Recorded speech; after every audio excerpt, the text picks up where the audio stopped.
They thought being written out of the family will was the cruelest betrayal. But what Harold and Dorothy found hidden beneath the floors of their 75-cent estate would expose a conspiracy worth $300 million and prove that sometimes the greatest inheritance isn't given, it's discovered. Before we dive into the story, make sure to smash subscribe, because tomorrow we have an extra special story for you that will blow your mind. The rain hammered against the windows of the Pequot County Courthouse like it was trying to wash away what was about to happen inside. Harold Fletcher sat in the back row of the mahogany-paneled room, his calloused hands folded in his lap, Dorothy beside him clutching a tissue she hadn't yet used. They were both 73 years old, married for 51 years, and about to learn just how little they meant to the people they called family. The room smelled like old books and expensive cologne, the kind worn by lawyers who charged by the minute. Harold's brother William had passed away 6 weeks earlier after a long battle with emphysema. William Fletcher had been a successful attorney, the kind who wore three-piece suits even to family barbecues and always picked up the check with a smile that never quite reached his eyes. He'd never married, never had children, and as far as Harold knew, never really loved anyone except maybe himself and the sprawling estate he'd bought back in 1987. Harold had spent the last 5 years of William's life driving 3 hours every Sunday to check on him, to make sure he was eating, to fix the little things around the house that William could no longer manage. The leaking faucet in the guest bathroom, the loose board on the back deck, the temperamental furnace that only Harold seemed to understand. Dorothy would pack sandwiches and thermoses of coffee, and they'd make the drive in their old Toyota Camry, the one with 200,000 miles and a passenger door that stuck in humid weather. William never said thank you. Not really. He'd nod, sometimes grunt an acknowledgement, but mostly he'd just sit in his leather chair and talk about his glory days in court, the cases he'd won, the people he'd bested. Harold would listen and smile because that's what brothers did. That's what family meant. Or so he thought.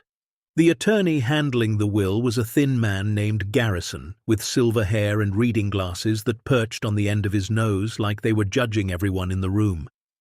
He cleared his throat and began reading in that formal, detached tone that lawyers use when they're about to ruin someone's day. Harold's nephew Marcus sat in the front row with his wife Jennifer, both dressed like they were attending a gala instead of a funeral proceeding. Marcus was William's godson, though Harold couldn't remember his brother spending more than a handful of hours with the boy over the years. Behind them sat Harold's sister-in-law Patricia, William's ex-girlfriend from 40 years ago, who somehow still appeared at family functions, and 2 cousins Harold barely recognized. Garrison read through the preliminaries, the legal jargon that meant nothing to anyone but sounded important. Then he got to the distributions. To my godson Marcus Raymond Fletcher, I leave my estate known as Holloway Manor, including the house, all furnishings, and the surrounding 42 acres, valued at approximately $2.3 million. Harold felt Dorothy's hand tighten around his. To Patricia Ann Morrison, I leave my investment portfolio with Charles Schwab, currently valued at approximately $475,000. The list went on. The vintage car collection to one cousin, the rare book collection to another, the savings bonds, the retirement accounts, the antique furniture, all of it divided among people who hadn't visited William in years, who hadn't fixed his furnace or driven through thunderstorms to make sure he had groceries. And then Garrison paused. He looked up over his glasses, directly at Harold. Regarding Harold James Fletcher, my brother, I make no bequest. It is my determination that the relationship between us was one of obligation rather than genuine familial affection, and I see no reason to reward duty performed without heart. The room went silent, except for the rain. Harold felt like someone had reached into his chest and squeezed. Dorothy made a small sound, something between a gasp and a sob. Marcus shifted in his seat, but he didn't turn around. No one did. That concludes the reading of the last will and testament of William Harold Fletcher, Garrison said, closing the folder. If there are any questions regarding the distributions, you may contact my office to schedule an appointment. Harold stood slowly, his knees protesting the movement. He was a handyman by trade, had been his whole life, and his body carried the evidence of every roof he'd climbed, every floor he'd laid, every engine he'd rebuilt. Dorothy stood with him, her hand finding his arm, steadying him, even though she was the one trembling. They walked down the aisle between the rows of chairs, past the family members who suddenly found the floor very interesting, past Marcus, who finally glanced their way with something that might have been guilt or might have been satisfaction. Harold couldn't tell any more.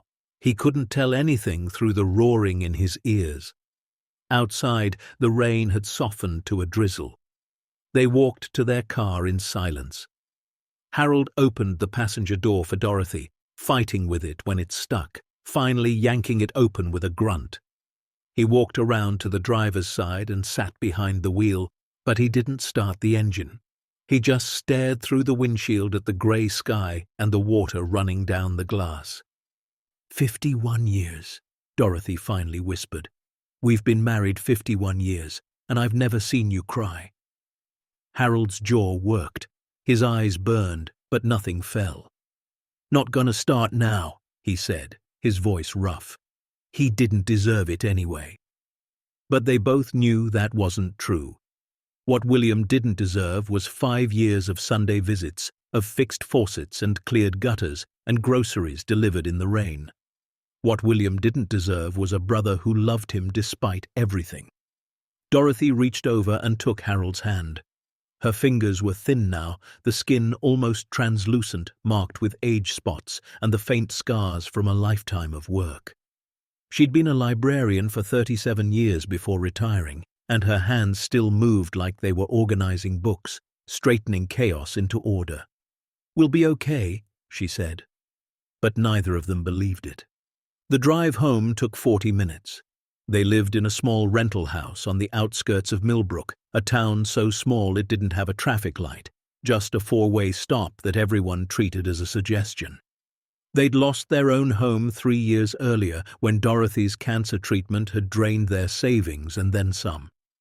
The house they'd raised their son in, the house where they'd planned to grow old together, had been sold to pay medical bills that insurance refused to cover. Dorothy was in remission now, thank God, but the financial damage had been done. They lived month to month on Social Security checks that never quite stretched far enough. The rental was cheap because it was falling apart, but Harold fixed what he could, and they made do. They always made do. That night, Harold sat at the kitchen table with a calculator and a stack of bills while Dorothy made tea. The fluorescent light overhead buzzed and flickered, another thing he'd been meaning to fix. He added the numbers 3 times, hoping he'd made a mistake, but the total stayed the same. They were short. Again. The property taxes on the rental were going up. Dorothy's medication cost more every month. The Camry needed new brakes. And then there was the letter that had come yesterday, the one he hadn't told Dorothy about yet. The owner of the rental was selling the property. They had 90 days to find somewhere else to live.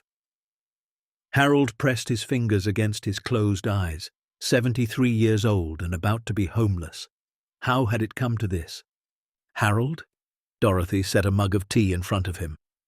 Chamomile, the kind she said helped him sleep even though it never did. What is it?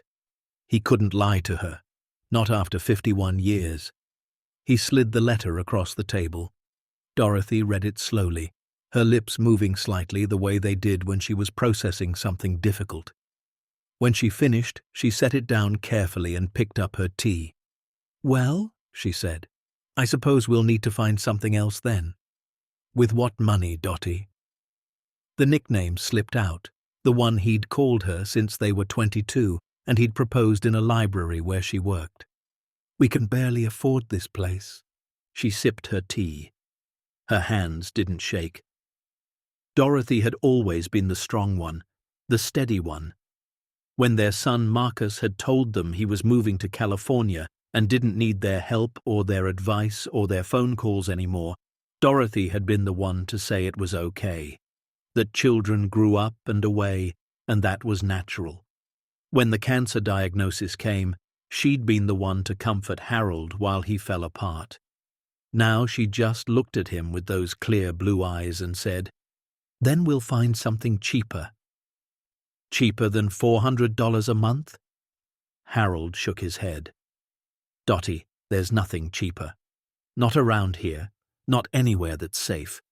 But Dorothy had already pulled out her laptop, the old one their grandson had given them 5 Christmases ago before he stopped visiting too. She typed slowly, 2 fingers at a time, her face illuminated by the blue glow of the screen. Harold watched her, this woman who'd stood beside him through everything, who'd loved him when he had nothing and stayed with him when he still had nothing, and he felt something crack inside his chest. They deserved better than this. After everything they'd given, everything they'd sacrificed, they deserved so much better. "Harold," Dorothy said, her voice strange, "come look at this." He moved around the table to peer over her shoulder. She'd pulled up some kind of auction website, the kind that sold foreclosed properties and seized assets. On the screen was a photograph of a mansion, and calling it a mansion almost felt inadequate. It was massive, Gothic, all stone and towers and arched windows, but it was also clearly abandoned. Ivy crawled up the walls like it was trying to pull the building back into the earth. Several windows were broken. The grounds were overgrown with weeds as tall as a man. Rosewood Manor, Dorothy read. Built in 1923, 47 rooms, 12 acres, seized for non-payment of property taxes, condemned by the county, minimum bid 75 cents. Harold squinted at the screen. That can't be real. Nobody sells a place like that for 75 cents. It's real, Dorothy said, clicking through the listing. Look, it's been on the market for 2 years. No one wants it because it would cost a fortune to bring up to code. The county just wants it off their books. She scrolled down to the photos. The interior shots showed peeling wallpaper, collapsed ceilings, floors buckled by water damage. It looked like something from a horror movie. "Dottie, we can't live there. Look at it." "I am looking at it," she said quietly. "I'm looking at a roof, walls, space. I'm looking at something no one else wants, which means we might actually be able to afford it." Harold pulled out a chair and sat down heavily. His mind was racing. The auction was in 3 days. The listing said bidders had to register in advance and prove they had funds to cover their bid.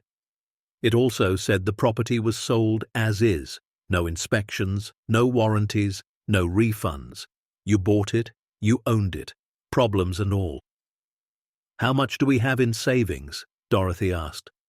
Harold didn't need to check. $7,200. That's everything.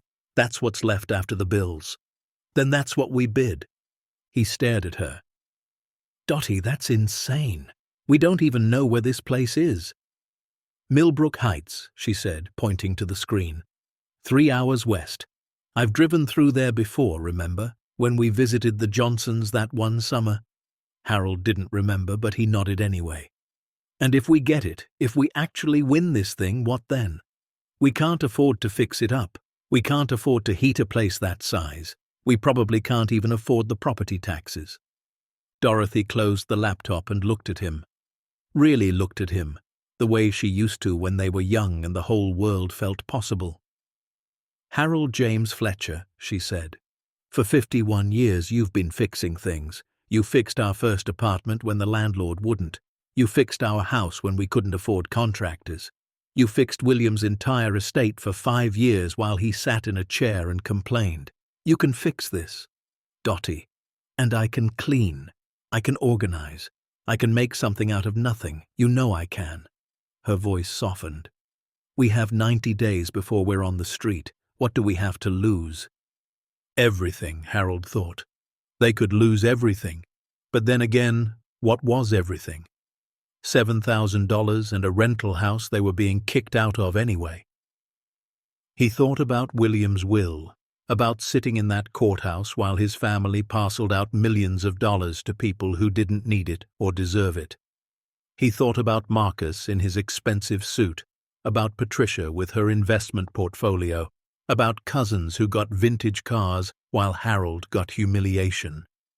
And he thought about Dorothy, who'd never asked him for anything except his love and his faithfulness, who was looking at him now with hope in her eyes for the first time in months. "Okay," he said. "Okay, we'll do it." 3 days later, they sat in a municipal building in Millbrook Heights, surrounded by people who looked like professional real estate investors. Men in suits with briefcases, women with clipboards and calculators. Everyone seemed to know each other, seemed to be part of some world that Harold and Dorothy had never been invited to join. The auctioneer was a heavy-set man with a voice like gravel. He explained the rules quickly, efficiently, like he'd done this 1,000 times before. Sealed bids, highest bidder wins, payment due within 48 hours, no exceptions. Harold filled out their bid form with shaking hands. $7,000, their entire life savings written on a single slip of paper. Dorothy squeezed his arm as he dropped it into the collection box. They sat through 15 other properties first, a strip mall in default, a warehouse with environmental issues, a residential lot in a flood zone, each one sold for thousands, sometimes tens of thousands. Harold felt more foolish with each passing lot. What were they thinking? That they could just buy a mansion for pocket change? This was a mistake. They should leave. They should take their bid back and go home and figure out something else, anything else. But then the auctioneer called Lot 16, Rosewood Manor. He rattled off the details they already knew.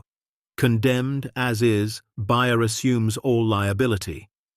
"We have 17 registered bids for this property," he announced. Harold's heart sank. 17. They hadn't thought about competition. The auctioneer opened the first envelope. 75 cents from bidder 103. Someone in the back laughed. The auctioneer opened another. $1 from bidder 227. More laughter. It went on like that. $1 bids, $5 bids. People were treating it like a joke, like the property was worthless. Then the auctioneer opened an envelope and his eyebrows went up. $7,000 from bidder 415. The room went quiet. That was them. Harold and Dorothy sat frozen as the auctioneer opened the remaining envelopes. $100 from bidder 661, $50 from bidder 809.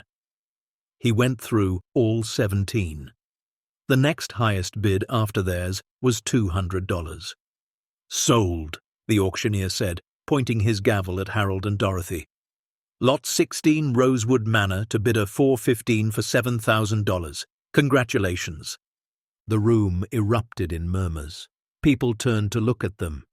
Harold heard someone whisper, "Who pays $7,000 for that death trap?" Another voice answered, "Someone who doesn't know what they're doing." Dorothy kept her head high as they walked to the payment table.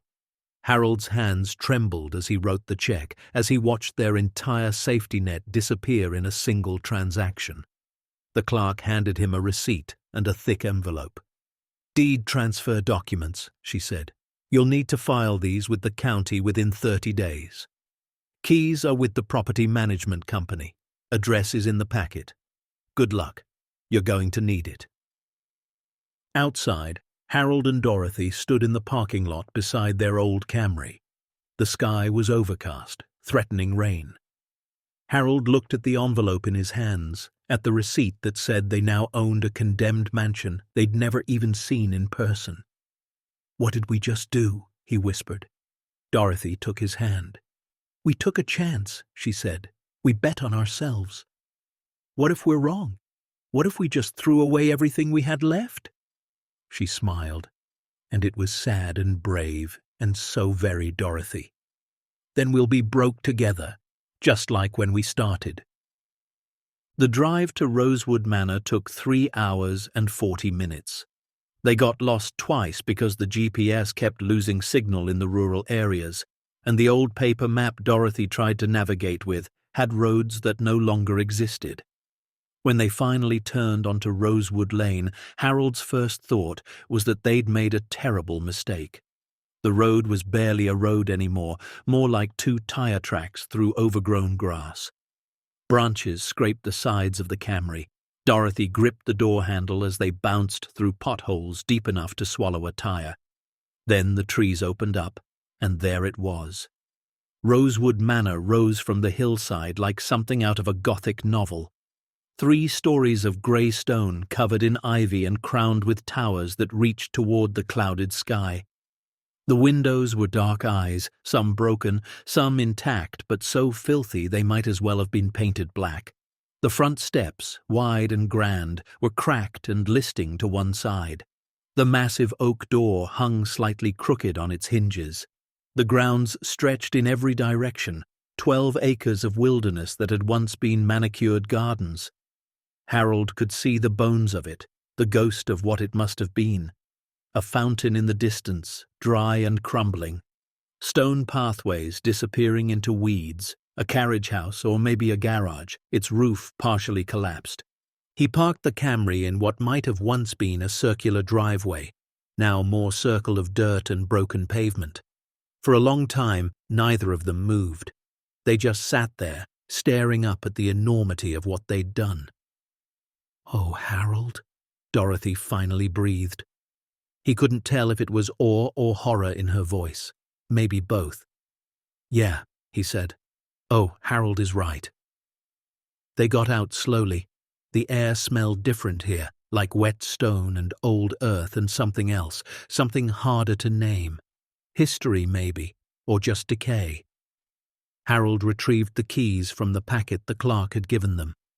There were 7 of them on a heavy iron ring, each one labeled in faded ink. Front door, cellar, east wing, west wing, tower, library, servants' quarters. The front door key was the largest, ornate and heavy. Harold fitted it into the lock, which was surprisingly smooth despite decades of neglect. The door swung inward with a long, low creak that echoed through the interior. They stepped inside together, and Harold fumbled for a light switch. He found one, flipped it. Nothing. Of course, no electricity. But enough light came through the filthy windows to see by. The entry hall was vast, easily 30 feet across with a ceiling that soared 2 stories high. A grand staircase curved upward, its banister thick with dust. Crystal chandeliers hung overhead, half their crystals missing, the rest coated in grime. The floor was marble, cracked and stained, but still beautiful beneath the dirt. To the left, a doorway led to what might have been a formal sitting room.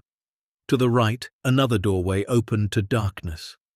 Dorothy moved forward slowly, her footsteps echoing. She ran her hand along the wall, and her fingers came away black with dust. "Harold," she said softly, "how many rooms did the listing say?" 47. She laughed, but it was the kind of laugh that comes right before crying. 47 rooms, and were 2 people, 2 old people. Harold walked to the staircase and tested the first step. It held his weight, but it groaned in protest. He looked up the curving stairs into shadows and felt something he hadn't felt in a long time. Not quite hope, but not quite despair either. Something in between. Possibility, maybe.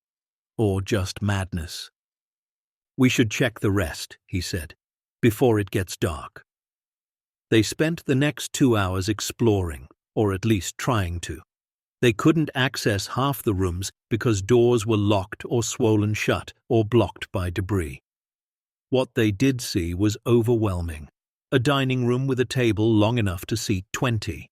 A kitchen that belonged in a restaurant, all commercial-grade appliances from the 1970s, none of which worked.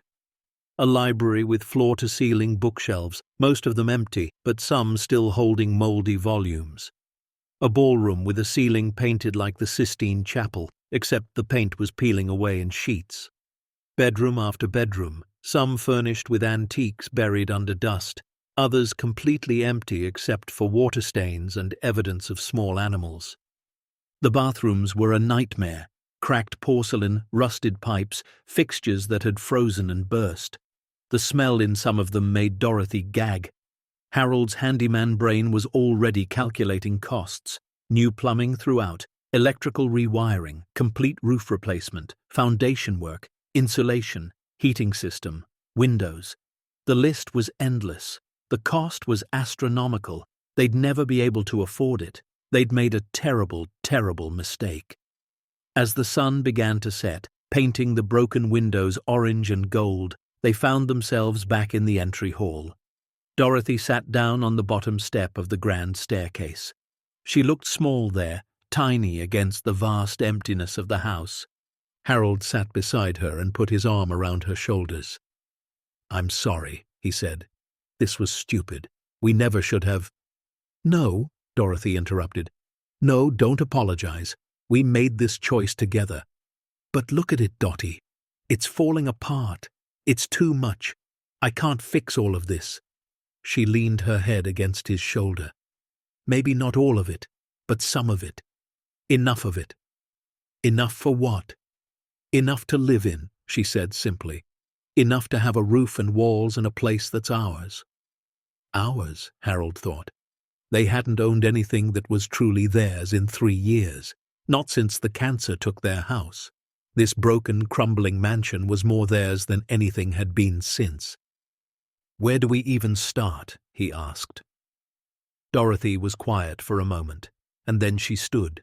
She walked to the center of the hall and turned in a slow circle, her librarian's mind already organizing the chaos. "We start small," she said.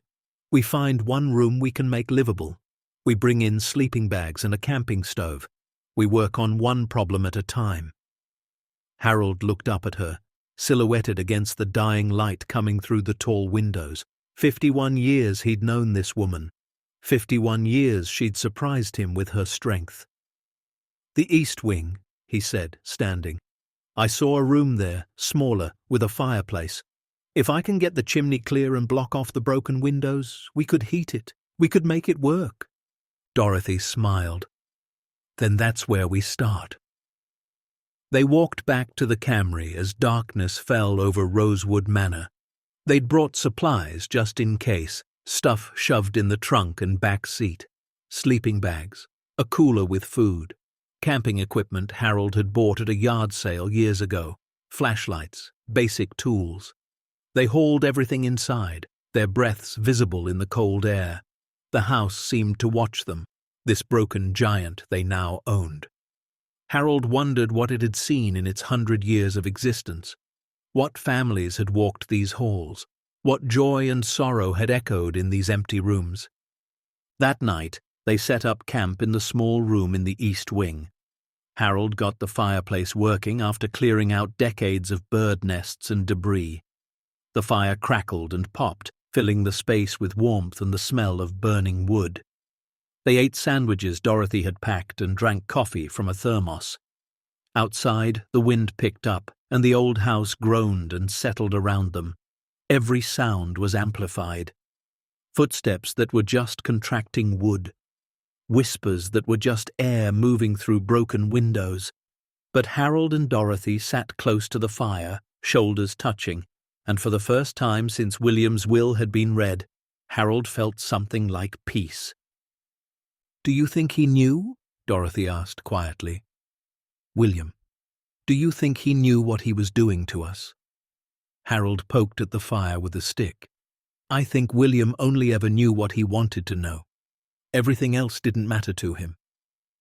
"And Marcus? Do you think he'll ever call?" Their son. The boy they'd raised, put through college, supported even when they couldn't afford to.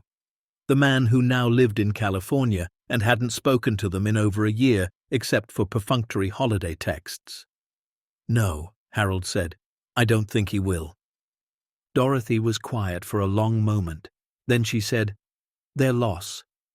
Harold looked at her. "You really mean that?" "I do," she said, and her eyes were bright in the firelight. We spent so much time trying to earn love from people who were never going to give it. William, Marcus, the whole family. We bent ourselves into shapes trying to fit into their lives. And for what? To be forgotten? To be written out? She took his hand. I'm tired of begging for scraps, Harold. I'm tired of making ourselves small so other people can feel big. Harold squeezed her fingers. When did you get so wise? I've always been wise, she said with a small smile. You just usually don't listen. He laughed, really laughed, for the first time in weeks. They sat there by the fire until it burned down to embers. Then they climbed into their sleeping bags on the dusty floor of Rosewood Manor, two 73-year-old people with $7 left to their names and a mansion they couldn't afford to keep. But they had each other, and they had shelter. And tomorrow, Harold would start fixing things, because that's what he did. That's who he was. As Dorothy's breathing deepened into sleep, Harold lay awake, listening to the house. Somewhere in the distance, something creaked, a door maybe, or a shutter. The wind whistled through gaps in the walls. He should have been afraid. He should have been regretting everything, but instead he felt something else stirring. Something that felt almost like anger, but cleaner, purer, determination. William had written him out, had called their relationship meaningless, had given everything to people who'd never earned it. Marcus had abandoned them. The family had moved on. They'd all counted Harold and Dorothy as finished, as irrelevant as people who didn't matter anymore. Well, Harold thought as he stared up at the ceiling he could barely see in the darkness, they were all wrong. He and Dorothy weren't finished. They were just getting started. He didn't know it yet, but beneath the floor he was sleeping on, beneath layers of stone and earth and carefully constructed lies, was a secret that would prove everyone wrong. A fortune that would expose corruption and greed going back decades. And it would all start with a small act of desperation, a 75-cent bid, and two old people who refused to disappear quietly into the night. Rosewood Manor had been waiting for them, and Harold and Dorothy, broken and cast aside as they were exactly who it needed. The first morning at Rosewood Manor arrived with pale grey light filtering through windows so dirty they turned sunrise into fog. Harold woke stiff and cold, every joint protesting as he sat up in his sleeping bag. Dorothy was already awake, sitting cross-legged with a notebook in her lap, writing by flashlight. "Making lists," she said when she noticed him watching. "Rooms we can access, rooms we can't, what we need, what we have." Harold rubbed his face and immediately regretted it. His hands smelled like smoke and dust. "What do we have?" Dorothy consulted her notes. "Each other, $7, a car with a quarter tank of gas, basic tools, 3 days' worth of food, and a house with 47 rooms, most of which want to kill us." She looked up and smiled. Could be worse. Harold laughed despite himself. That was Dorothy, always finding the angle that made disaster look like opportunity. They ate a breakfast of granola bars and instant coffee mixed with bottled water, then got to work. Harold's first priority was securing the small room they'd slept in. He found plastic sheeting in the garage and used it to cover the broken windows, stapling it to the frames with a staple gun he'd brought. It wasn't pretty, but it kept the wind out. Next, he tackled the fireplace. He climbed onto the roof, which terrified Dorothy until he promised to be careful, and cleared the chimney completely. When he came back down, covered in soot, Dorothy had found a broom and was sweeping decades of dirt from the floors. By midday, their little room looked almost livable. The fire burned clean. The floor was swept. They'd moved in an old table they'd found in another room and set up their camping stove. It felt like playing house, except the house was a mansion and they were 73 years old. "I'm going to explore more," Dorothy announced after lunch. "Map out what we have." Harold nodded. "I'll work on the plumbing. If I can get water running to even one bathroom, we'll be ahead of the game." They split up, each armed with a flashlight and a walkie-talkie Harold had bought at a truck stop on the way. The house was too big to rely on shouting. Harold made his way to the basement, which he'd only briefly glimpsed the day before. The stairs were stone, worn smooth in the centers by countless feet over countless years. The air grew colder as he descended, damper. At the bottom, he found himself in a massive space that stretched the entire length of the house. The ceiling was low, supported by thick stone pillars. Pipes ran everywhere, most of them ancient iron that had rusted through in places. He could hear water dripping somewhere in the darkness. He followed the sound, his flashlight beam cutting through shadows that seemed too thick. The dripping came from a burst pipe in the far corner. Harold shut off the main valve he found nearby, and the dripping stopped. He'd need to replace the whole section, but at least it wasn't flooding anymore. As he worked, he noticed something odd. The basement wasn't just one open space. There were rooms, lots of them, sectioned off by stone walls. Storage rooms, he assumed. But when he tried the doors, most were locked. And the walls, when he tapped them, sounded wrong. Some were solid, but others had a hollow quality that made him pause. He made a mental note to investigate later. Upstairs, Dorothy was having her own discoveries. She'd found the library, which took her breath away despite its condition. The room was 2 stories tall, with a balcony running around the second level. The shelves were mostly empty, but a few hundred books remained.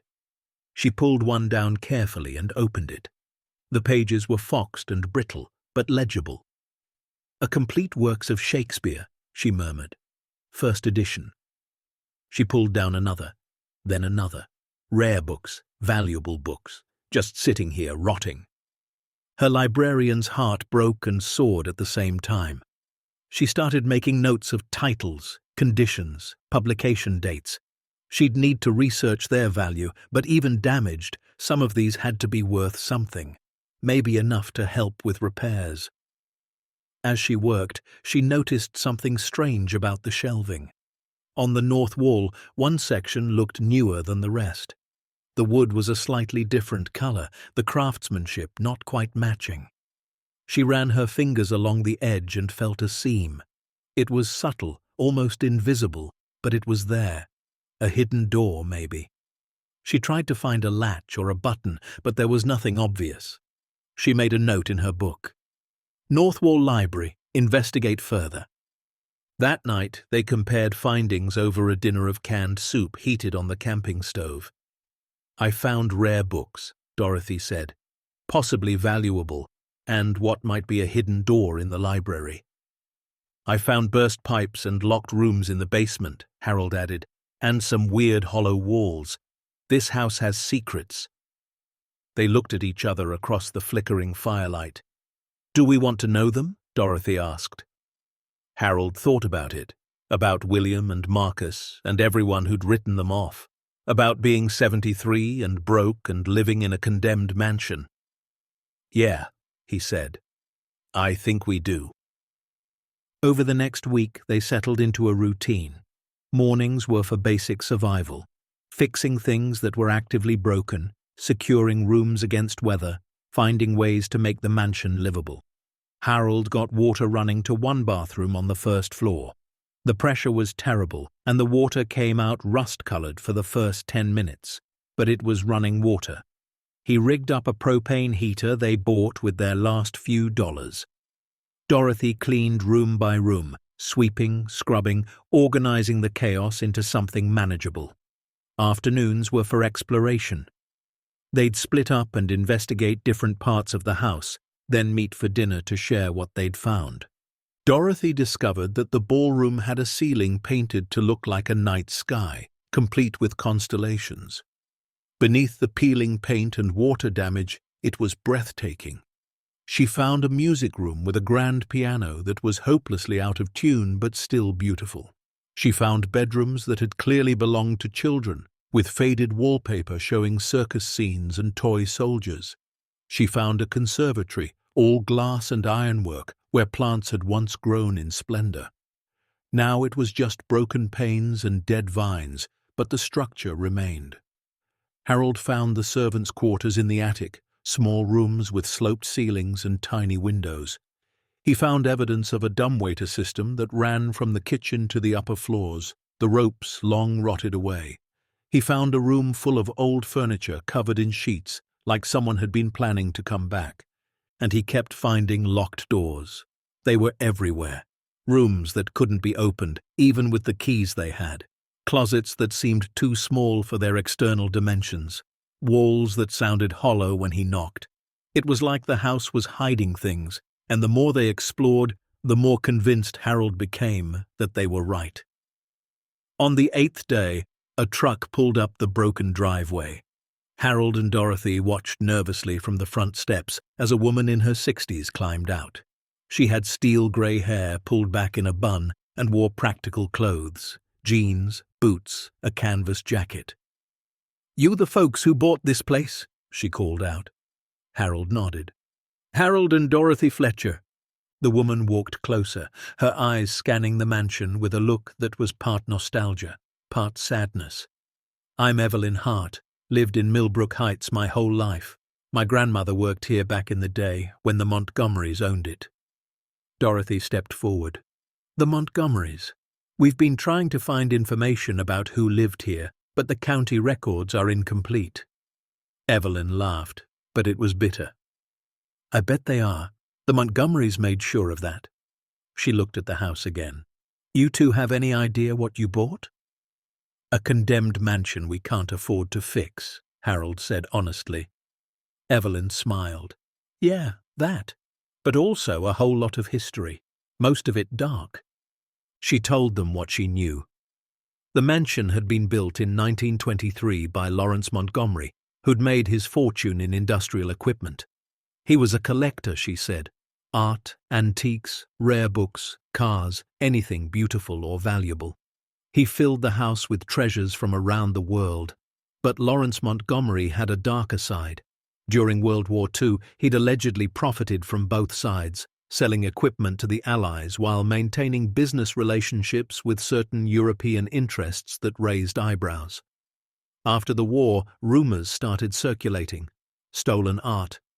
Items that should have been returned to their rightful owners. Things that went missing from museums and private collections only to supposedly end up in Montgomery's possession. "My grandmother said he was paranoid toward the end," Evelyn continued. "Thought everyone was trying to steal from him. Started sealing off parts of the house, hiding things. Then, in 1976, he died suddenly. Heart attack, they said. But it was strange. One day he was fine, the next day he was dead, and the house was abandoned immediately. No heirs came forward, no one claimed the estate. It just sat here for decades until the county seized it for back taxes." Dorothy and Harold exchanged glances. "Why did no one buy it before us?" Harold asked. Evelyn shrugged. "Superstition, mostly. Folks around here say it's cursed. Say Montgomery's ghost walks the halls. Say anyone who tries to live here meets a bad end." She looked at them seriously. 3 families tried over the years. None of them lasted more than a month. They all said the same thing: strange noises, things moving, a feeling of being watched.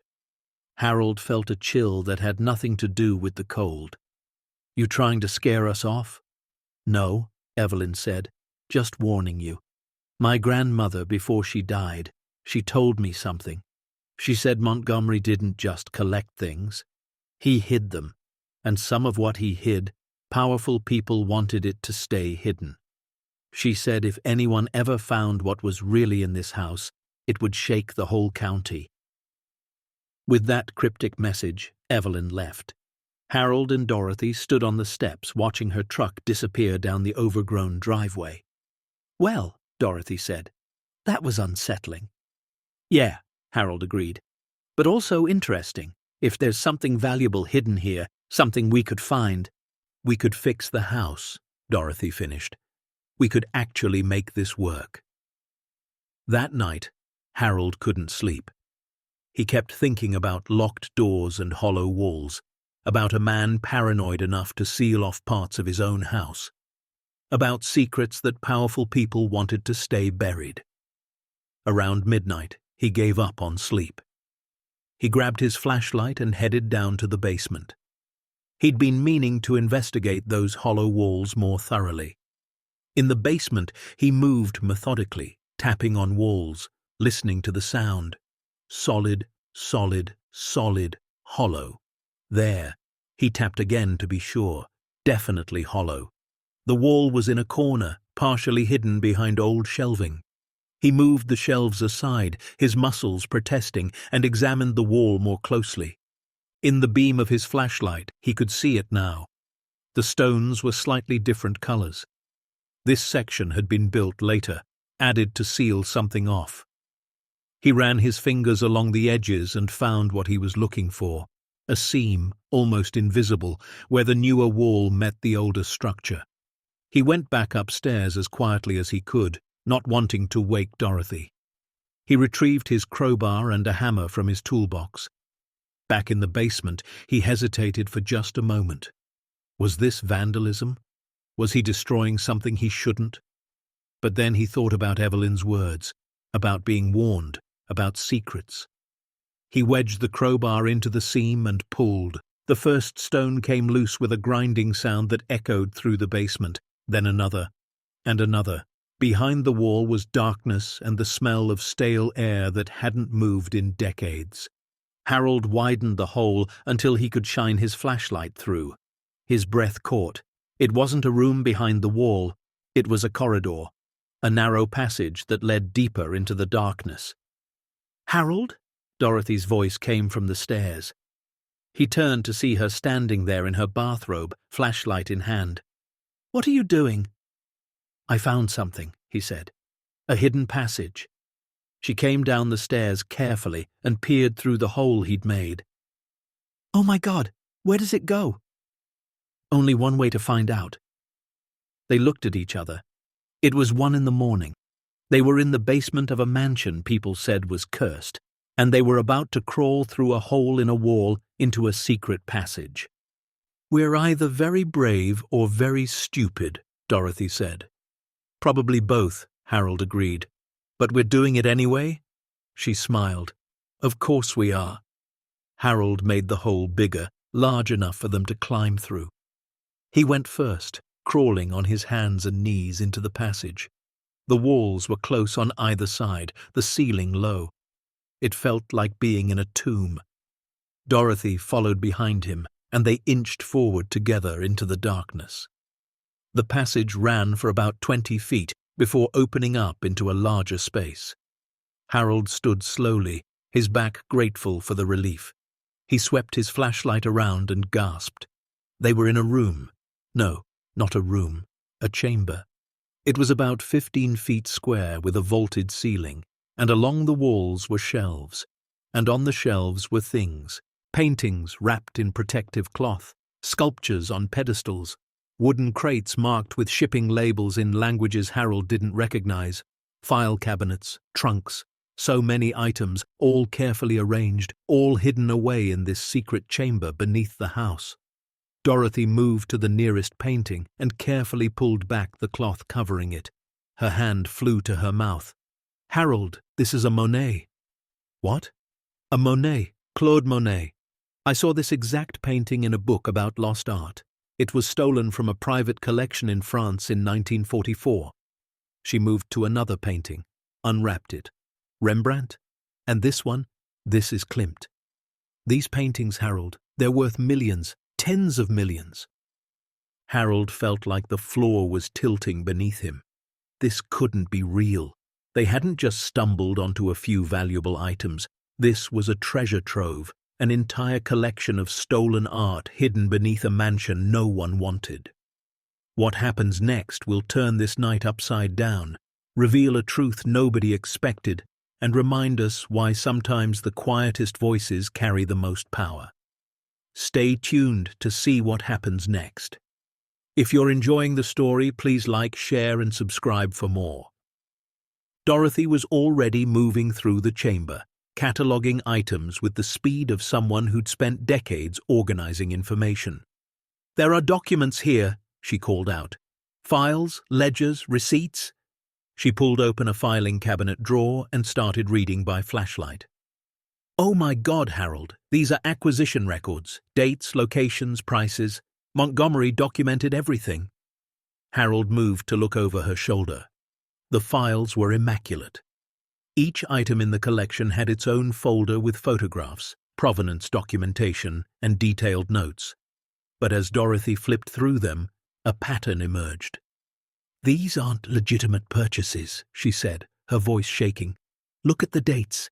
1943, 1944, 1945, during the war, and the locations. Paris, Amsterdam, Prague. These are looted pieces, stolen during the Nazi occupation." Harold felt sick. So Montgomery was what? Working with the Nazis? Or buying from people who were, Dorothy said. Either way, he knew exactly what he was doing. And after the war, instead of returning these items to their rightful owners, he hid them, down here, where no one would ever find them. They spent the next hour going through the files. The more they read, the worse it got. Paintings stolen from Jewish families who were sent to concentration camps. Sculptures taken from museums as cities fell. Antiquities looted from occupied territories.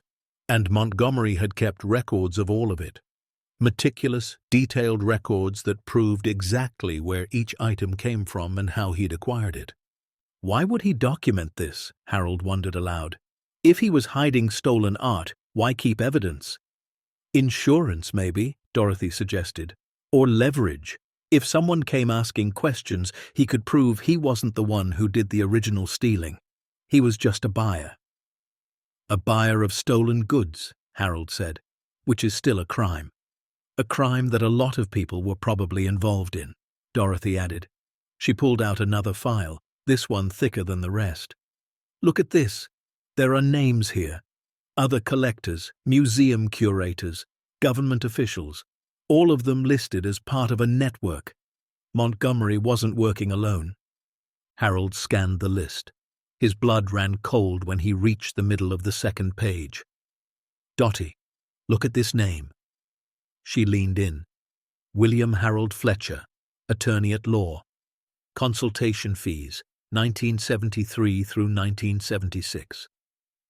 They stared at each other in the dim light of the hidden chamber. "Your brother," Dorothy whispered. William was Montgomery's attorney. He knew about all of this. Harold's mind was racing. William had been a successful lawyer, but Harold had never known the details of his practice. He'd handled estates, corporate law, things that sounded boring and legitimate. But this was conspiracy. This was handling stolen art worth hundreds of millions of dollars. "That's why he wrote you out of the will," Dorothy said suddenly. "What?" "Think about it, Harold.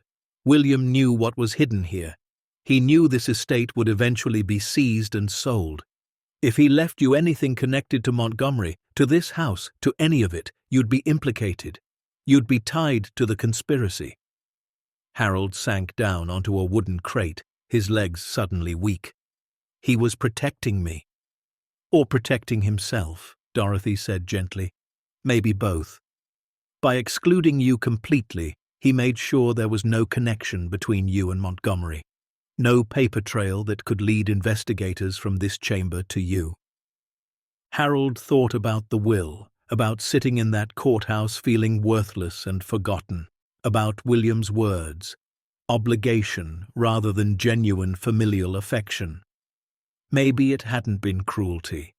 Maybe it had been the only way William knew to keep Harold safe from something that had been poisoning William's own life for decades.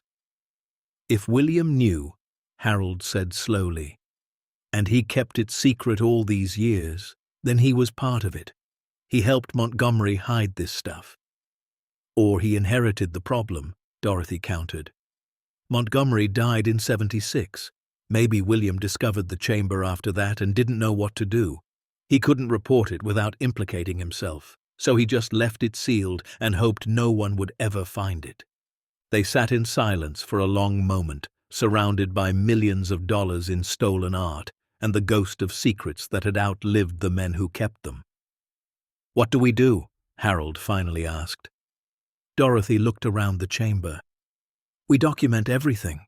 Every painting, every sculpture, every file. We photograph it all, and then we figure out who to tell." "The police?"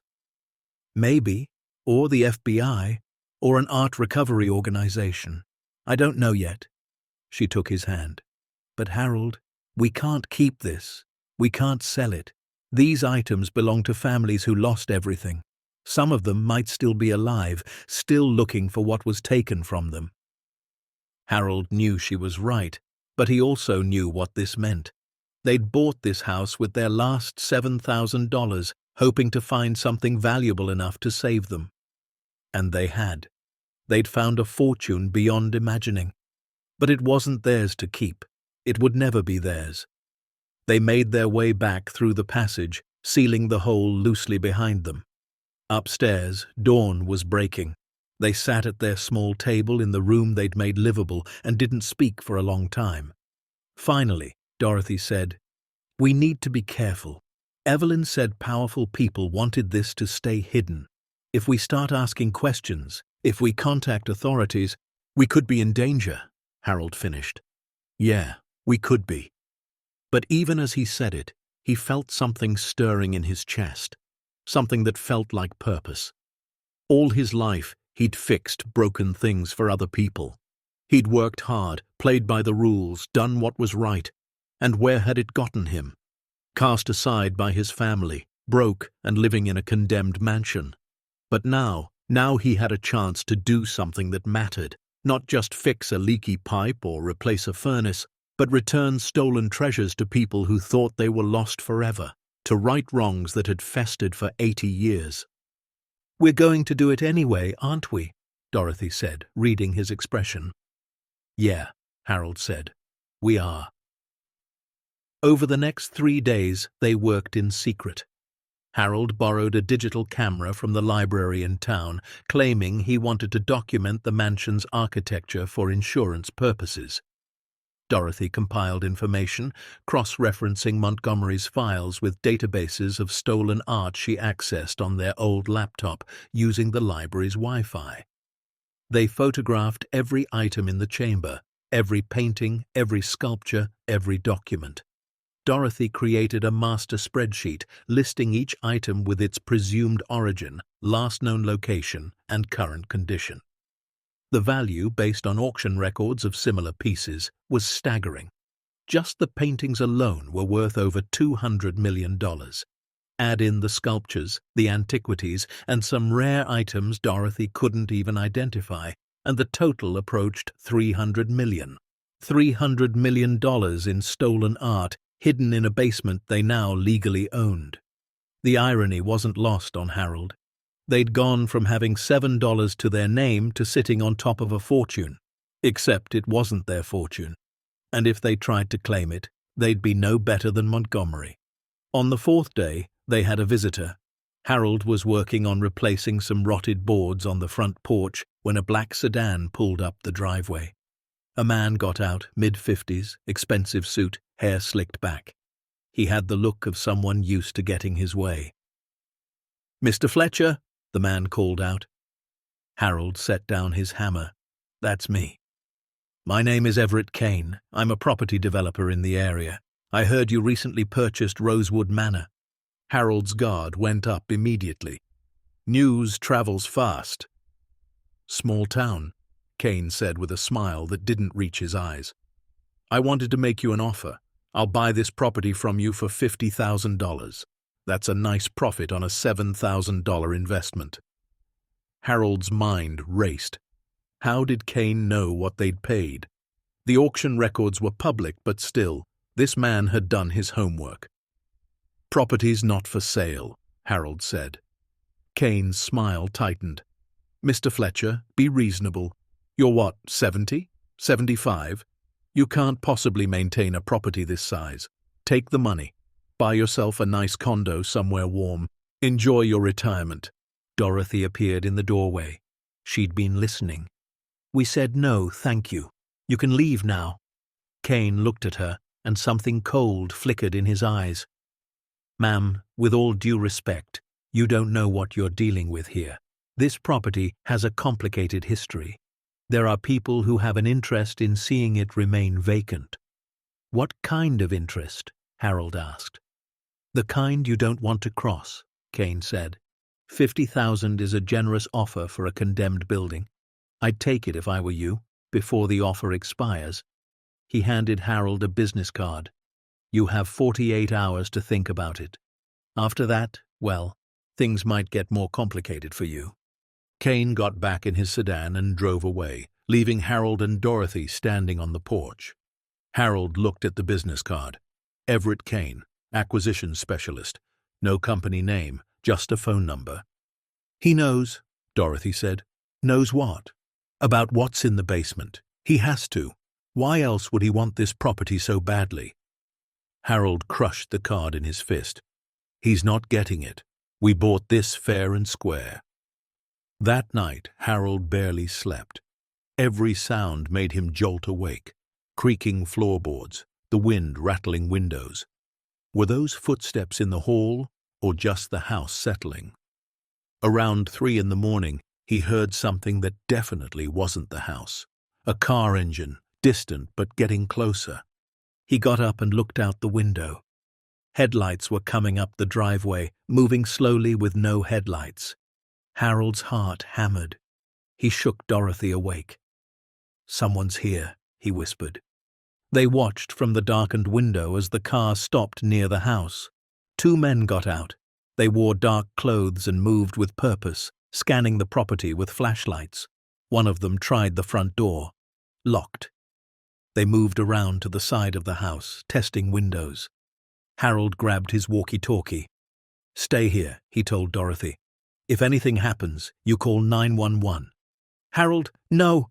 But he was already moving. He crept downstairs in the darkness, his handyman's knowledge of the house guiding him.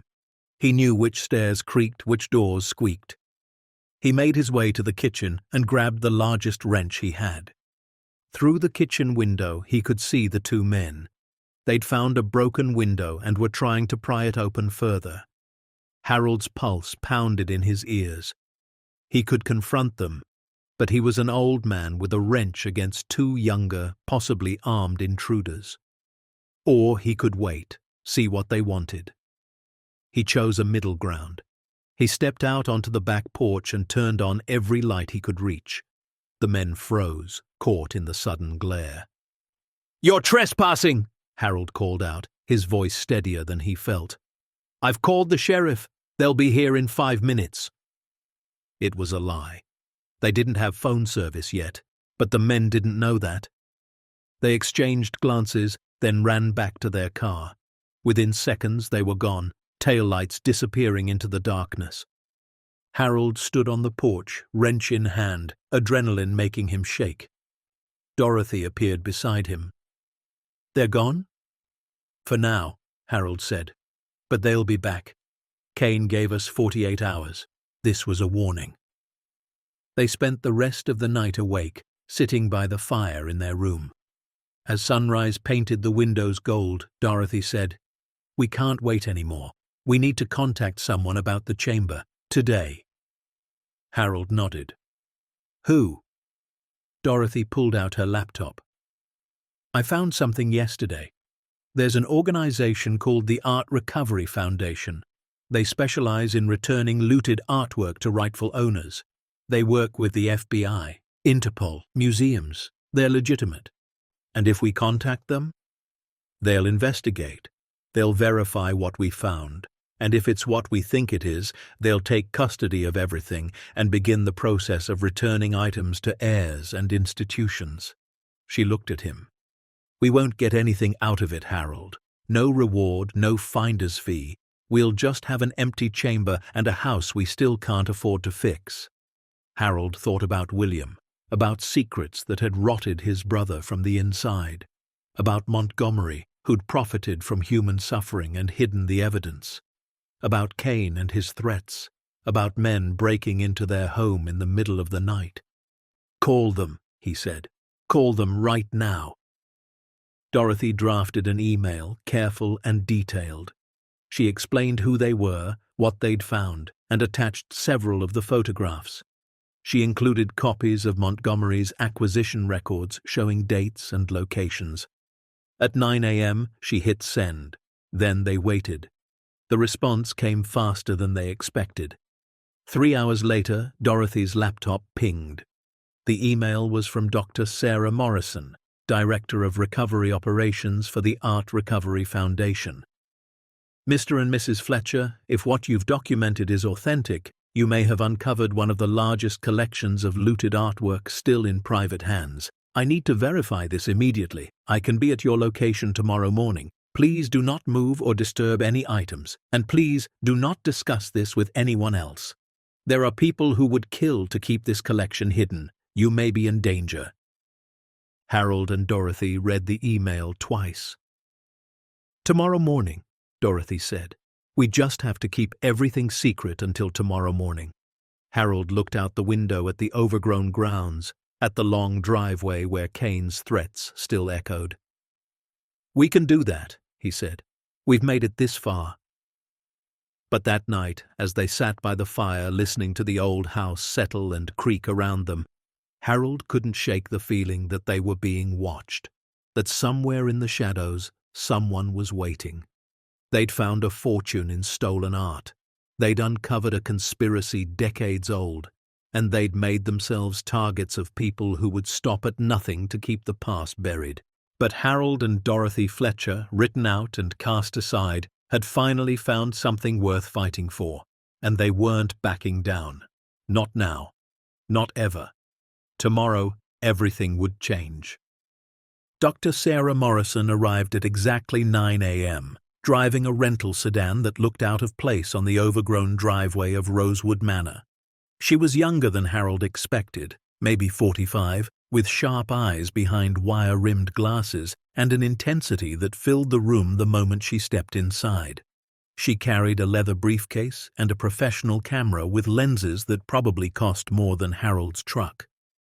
Mr. and Mrs. Fletcher, she said, shaking their hands firmly. I need to see the chamber immediately.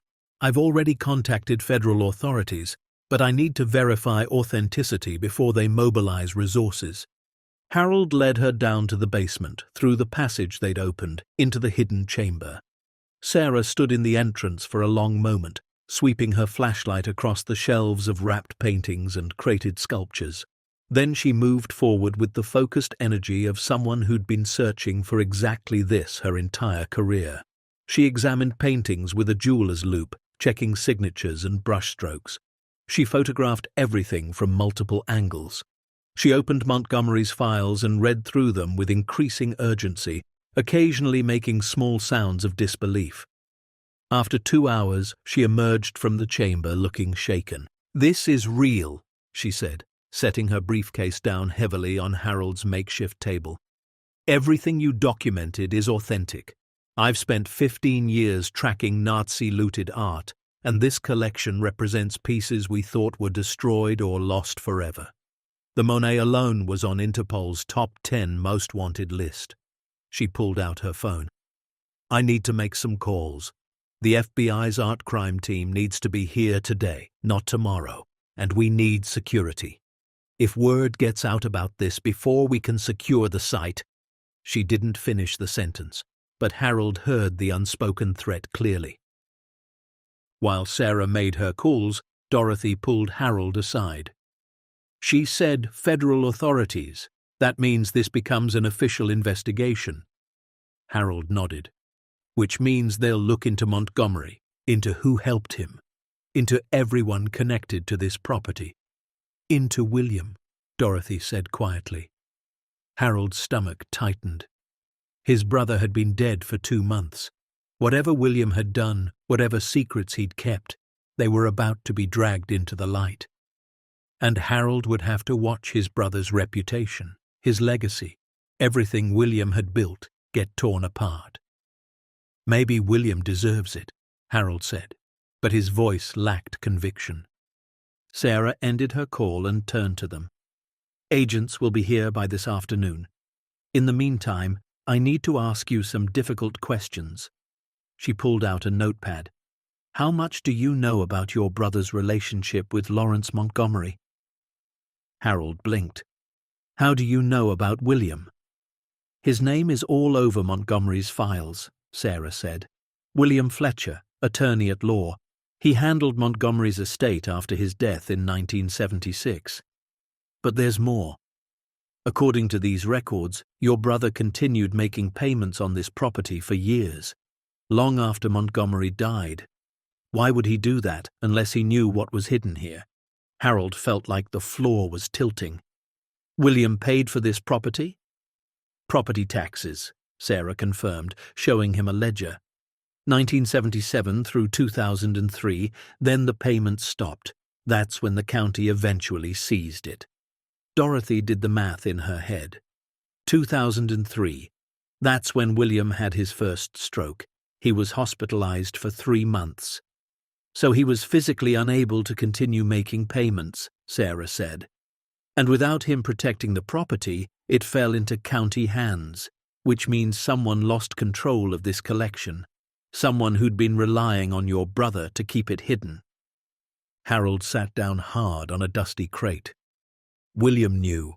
All those years, every Sunday I drove out to check on him, and he knew he was protecting stolen art. Or protecting you from it, Dorothy said. She looked at Sarah. Harold's brother wrote him completely out of his will, left everything to other family members. At the time, we thought it was cruel, but now it looks like he was creating distance, Sarah finished. If your brother was investigated, if this conspiracy came to light, having no legal connection to you would keep you safe. No inheritance, no paper trail, no culpability. Harold's throat burned. He was protecting me. Possibly, Sarah said, or protecting himself by keeping you ignorant. I can't tell you his motives, Mr. Fletcher, but I can tell you this: your brother was in deep. These files show he didn't just handle Montgomery's estate. He was part of a network. Look. She spread several documents across the table. They were letters, memos, communications between William and various individuals, names Harold didn't recognize, but the content was clear. Discussions of asset management, references to interested parties who needed continued discretion, invoices for consultation services that ran into 6 figures. Your brother was the gatekeeper, Sarah said. Montgomery died, probably murdered, and William inherited the problem. He couldn't report the stolen art without implicating himself and his client, but he also couldn't sell it or move it without drawing attention. So he did the only thing he could. He kept it sealed and kept paying to make sure no one else found it. Harold's hands shook as he read William's handwriting on one memo, dated 1989. Asset location secure. No complications. Clients satisfied. Clients. William had clients, people paying him to keep this collection hidden. Who were these clients? Harold asked. Sarah's expression darkened. That's what the FBI will need to determine. But based on the names I'm seeing here, we're talking about people with significant power. Museum directors who don't want their institution's wartime acquisitions questioned. Descendants of wealthy families who profited from Nazi collaboration. Private collectors who've built reputations on art they obtained through questionable means. All of them have a vested interest in keeping this collection from being authenticated and returned to its rightful owners. And now we've threatened that, Dorothy said. Sarah nodded. Now you've threatened that, which is why you're in danger. As if summoned by her words, Harold's phone buzzed. He didn't recognize the number but answered anyway. Hello? Mr. Fletcher. It was a man's voice, calm and cold. I'm calling on behalf of certain parties who have an interest in the property you recently acquired. We're prepared to offer you $75,000 cash for an immediate sale. You have until midnight tonight to accept. Who is this? Harold demanded. Someone trying to help you avoid a very unfortunate situation. Take the money, Mr. Fletcher. Walk away, because if you don't, Accidents happen. Old people fall downstairs. Houses catch fire. It would be tragic if something happened to you or your wife. The line went dead. Harold's hand was white-knuckled around the phone. He told Sarah and Dorothy what the man had said. Sarah's jaw tightened. That's escalation. They know you've contacted someone. They're getting desperate. She made another call, this one brief and urgent. We need protective custody, and we need the FBI here now, not this afternoon. Now. The next 3 hours passed in a blur. 2 FBI agents arrived, then 4, then a dozen.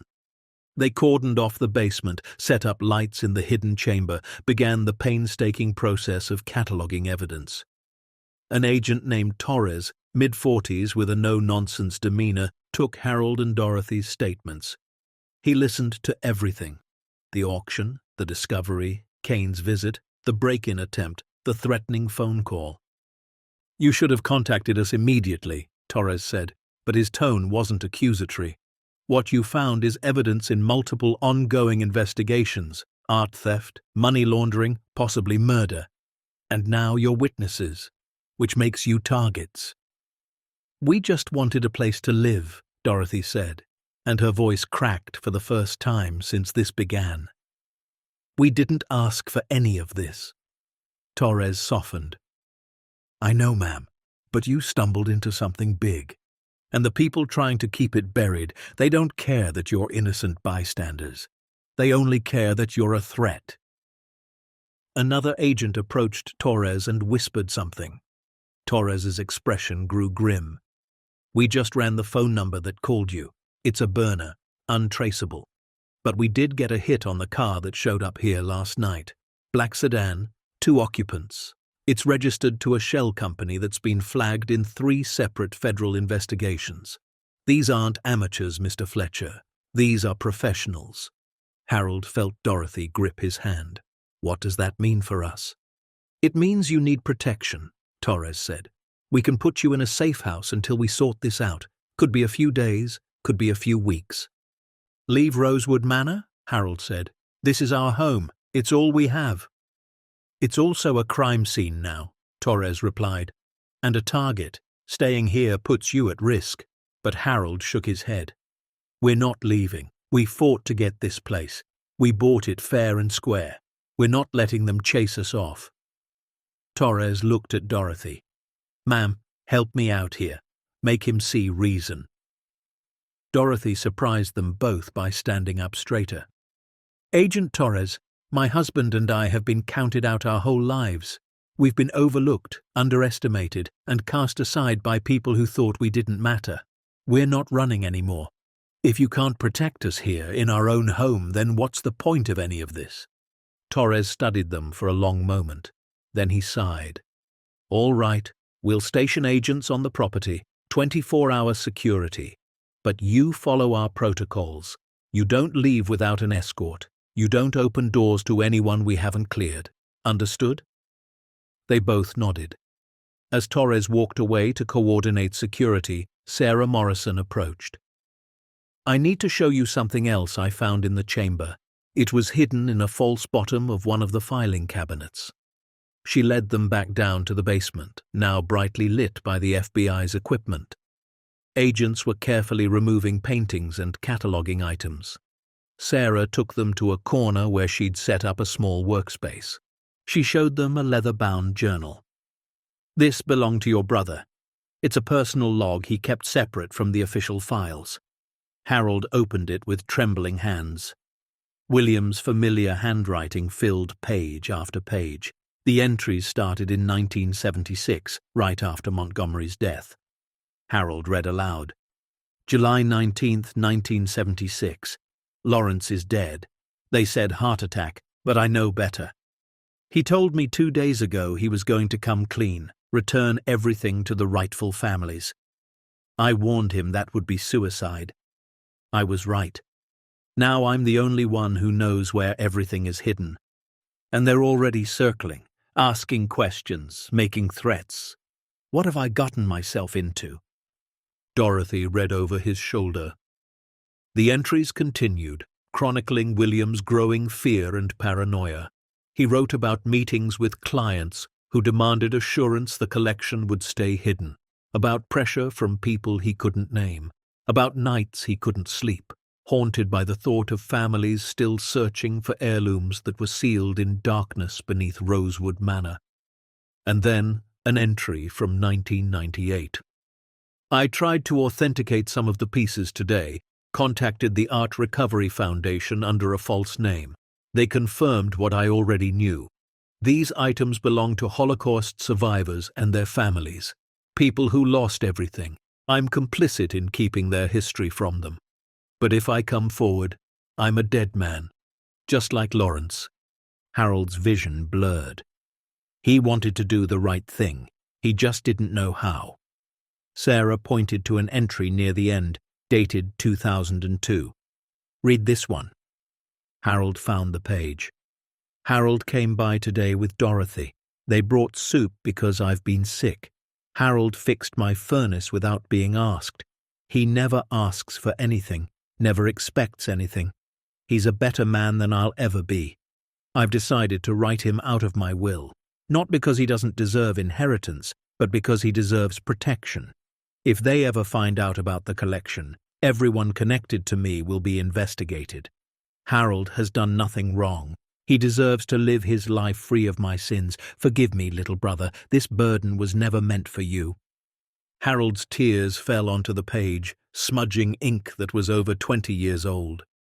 Dorothy held him as he shook with the weight of it all. William hadn't been cruel. He'd been desperate, trying to protect the one person he still loved while trapped in a conspiracy that had already consumed his soul. "There's more," Sarah said gently. She showed them another entry, one of the last William ever wrote. "I'm dying. The doctors say maybe 6 months. I've spent my life keeping secrets that should never have been kept, but I can't take them to my grave. I've left clues, hidden them in places Harold might look if he ever needs to. In my old desk at the office, in the safety deposit box at First National, and in the house I know the county will eventually seize, Rosewood Manor. If Harold ever finds what's there, I pray he has the courage to do what I couldn't, to make it right." "He left you breadcrumbs," Dorothy whispered. "He wanted you to find this." Harold wiped his eyes. "But why? Why make me the one to deal with this?" "Because he knew you would," Sarah said. "He knew you'd do the right thing, even if it cost you everything. You're the only person he trusted with the truth." The reality of it settled over Harold like weight and wings at the same time. William had written him out to protect him, but he'd also written him out to test him, to see if Harold, unburdened by inheritance and obligation, would still choose justice over comfort, would still stand up even when there was no reward.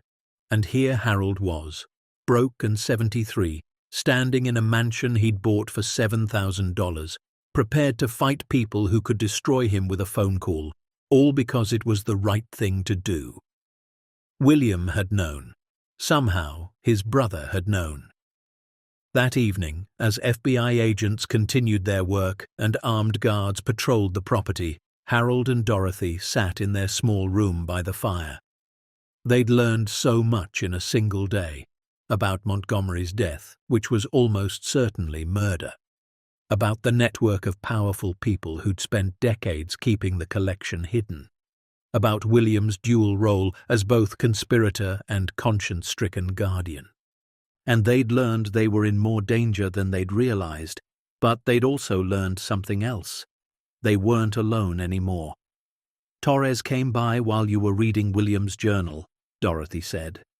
"He told me they've identified some of the clients from the files. 2 are dead. 1 is a former senator currently serving time for unrelated fraud. 3 others are museum directors or major collectors. All of them have lawyers already calling the FBI, claiming privilege and threatening lawsuits." "They're scared," Harold said. "Good. They should be." Dorothy smiled. "Torres also said something interesting. He said once this goes public, once the items are authenticated and the recovery process begins, there will be families. Real people who've been searching for these pieces for decades. Some are second or third generation, grandchildren of Holocaust survivors, and they'll want to meet us, to thank us. Harold's throat tightened. We didn't do anything special. We just found something that was already here. You chose to report it, Dorothy said. You could have sold one painting on the black market and lived comfortably for the rest of your life. But you didn't. That's not nothing, Harold. That's everything. A knock on the door interrupted them. It was Agent Torres. Mr. and Mrs. Fletcher, I need to inform you of a development. We just arrested Everett Kane. He was attempting to access the property through the south perimeter. He was armed. Harold stood. Is he talking? Not yet, Torres said. But we found documents in his vehicle, contracts, payment records. It looks like Kane has been acting as a middleman, hired to acquire this property by any means necessary. We're tracing who hired him now. And when you find out? Harold asked. We bring them in too, Torres said. This is going to get bigger before it's over. Are you sure you want to stay in the middle of it? Harold looked at Dorothy. She nodded. We're sure, Harold said. This is our fight now. Torres shook his head in what might have been admiration or disbelief. You're either very brave or very crazy. Haven't decided which yet. After he left, Harold walked to the window.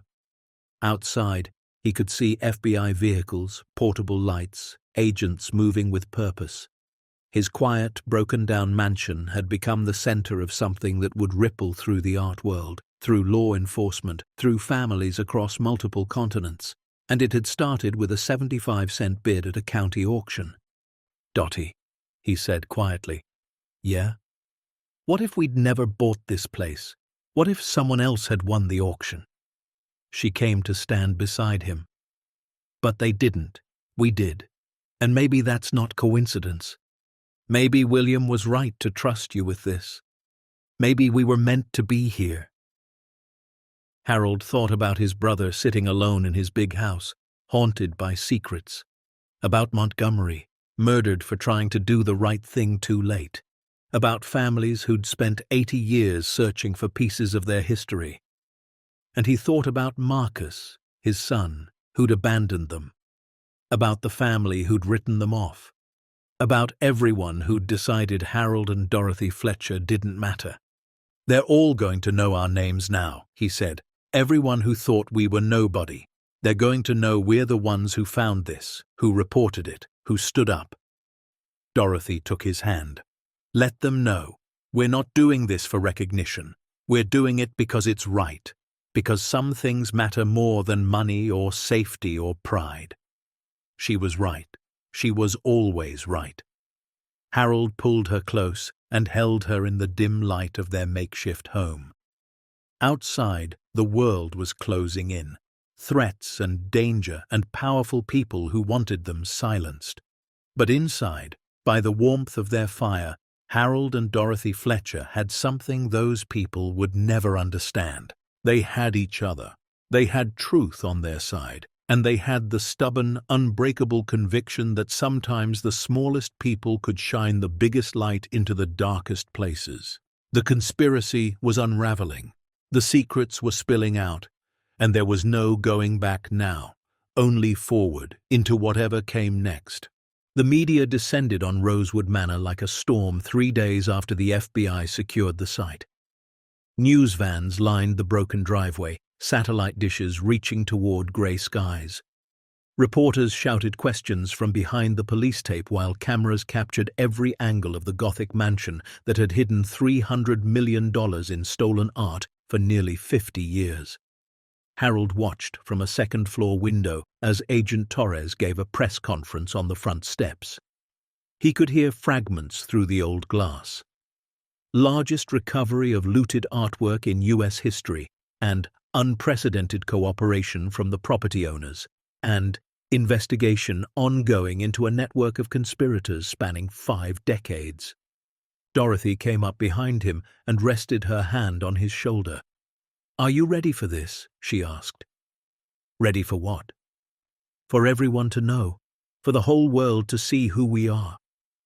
Harold thought about it. About being nobody. About being written out of wills and ignored by family. About a lifetime of fixing other people's broken things while remaining invisible. "Yeah," he said, "I think I am." The first article appeared in the New York Times the next morning. Harold read it on Dorothy's laptop while eating oatmeal at their small table. Elderly couple discovers Nazi-looted art worth $300 million in condemned mansion. There was a photo of him and Dorothy standing in front of Rosewood Manor, looking small and tired and utterly ordinary, which they were. The article detailed the discovery, the history of the collection, and the ongoing investigation. But what struck Harold was the final paragraph. It quoted Dr. Sarah Morrison from the Art Recovery Foundation. Harold and Dorothy Fletcher could have sold even one of these paintings on the black market and lived comfortably for the rest of their lives. Instead, they immediately contacted authorities. Their integrity and courage should serve as an example to us all. Because of them, families who thought their heritage was lost forever will be made whole again. Dorothy read over his shoulder. When she finished, her eyes were wet. She called us courageous. "We were just doing what was right," Harold said. "That's what makes it courage," Dorothy replied. The phone they'd finally gotten installed rang constantly. Reporters requesting interviews, documentary producers wanting to tell their story, even a literary agent who thought their experience would make a compelling book. Harold turned them all down. This wasn't about fame. But then Torres called with news that changed everything. "We've identified the network," he said. 7 individuals were paying your brother to keep the collection hidden. 3 are already in custody.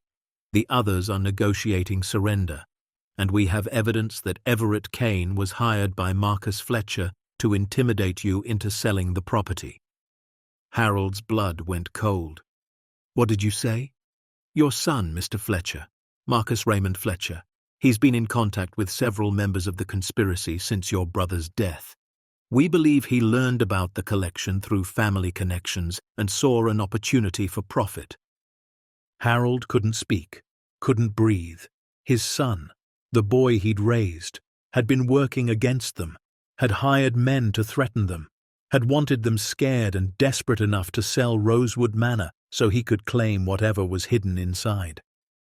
"Mr. Fletcher," Torres's voice came through the phone. "Are you still there?" "Yeah," Harold managed. "I'm here." "I'm sorry. I know this is difficult, but we need you to come down to the Federal Building. Marcus is here with his lawyer, and he's claiming he has legal rights to the property through his grandfather's estate. We need you to refute those claims." Harold hung up, feeling like he'd been gutted. Dorothy took one look at his face and knew. "Marcus," she said. It wasn't a question. Harold nodded. "He's been part of it the whole time. He knew about the collection. He's the one who hired Kane." Dorothy sat down heavily. For all her strength, this hit her hard. Marcus was their only child. They'd given him everything they had, and he'd repaid them with betrayal. "We have to go downtown," Harold said. "Torres needs us to testify." "Then we go," Dorothy said quietly, "and we tell the truth, all of it." The Federal Building was a fortress of glass and steel. Torres met them in the lobby and escorted them to a conference room where Marcus sat with 2 expensive lawyers in suits that probably cost more than Harold's car. Marcus looked up when they entered. For a moment, something flickered in his eyes. Shame, maybe, or just anger at being caught.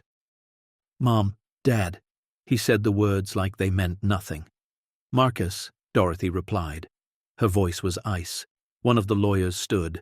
"My client maintains that as the direct descendant of William Fletcher, who maintained financial responsibility for Rosewood Manor for over 25 years, he has a legitimate claim to the property and its contents." Harold found his voice. "Your client is a liar and a conspirator, and he has no claim to anything we own." The lawyer bristled. "Mr. Fletcher, your son was merely looking out for family interests. William Fletcher clearly intended for the property to remain in family hands. He paid taxes on it for decades. To keep it sealed, Harold shot back. To protect what was hidden there, not to pass it on to his godson's son, who he barely knew.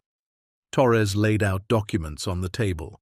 We have phone records showing Marcus Fletcher in contact with 3 of the conspirators we've arrested. We have financial records showing he received payment of $50,000 from a shell company linked to Everett Kane. And we have testimony from Kane himself, who's cooperating in exchange for a reduced sentence, that Marcus hired him to acquire Rosewood Manor by any means necessary, including intimidation and threats of violence. The lawyers exchanged glances. One leaned over to whisper to Marcus. Marcus shook his head violently. "I didn't know anyone would get hurt," Marcus said, looking at Harold. "I just thought if you sold the place, I could buy it from whoever got it. I didn't know about threats or break-ins." "But you knew about the art," Torres said. "You knew there was a fortune hidden in that house." Marcus's jaw worked. "Grandpa William told me, before he died. He was rambling, half out of his mind on painkillers. He said there were things in the old Montgomery place that could never come to light. Things that would destroy the family name. I did some digging, found out he'd been paying taxes on a property for decades, put it together.